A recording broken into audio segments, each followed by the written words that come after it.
Azərbaycanlıların məlumat portalı İcma rubrikasında bugün Gürcüstanda dini bərabərlik və Gürcüstanda yaşayan müsəlmanların problemlərini müzakirə edəcəyik. Müvafiq olaraq qonağımız Ümumi Gürcüstan müsəlmanlarının Ali Dini İdarəsinin sədri cənab Mirtəqi Əsədovdur. Mirtəqi bəy, salamlayıram sizi. Təşəkkür edirəm. Mən də sizləri salamlayıram.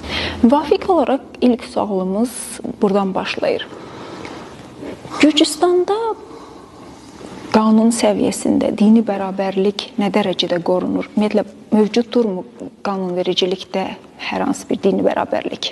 Vurğuladığınız kimi, Gürcüstanda dini bərabərlik qanunla təmin olunurmu? Belə deyək, Gürcüstan dövlət tərəfindən vətəndaşlara və dinlərə baxış bərabərliyi konstitusiyon olaraq var, nəzəri olaraq. Praktikdə təəssüf ki, bunu görmürük. Hər zaman çətinliklərlə, problemlərlə qarşılaşırıq və onlara yaxın deyilsənsə də, onlar kimi düşünmürsənsə də hər zaman problem yaradırlar. Bu, əlal xüsusda müsəlmanların üzərində açıq-aşkar görsənir. Həm ayrı seçkilik, həm fərqlər qoyulma, həm dini ibadət mərkəzlərinin tikilməsi məsələlərində. Bu kimi məsələlərdə biz hər zaman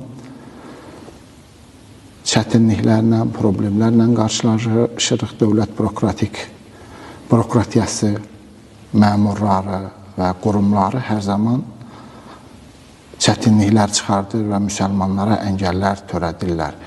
O zaman nəsə etmək olur ki, onların istədiyi kimi olsun, azadlığa görə yox, onlara tabi olaraq, yəni müəyyən qurumlara, müəyyən orqanlara onların istədiyi kimi olanda, onda nələrsə etmək olur, o da məhdud həddə, geniş formada bu azadlıqları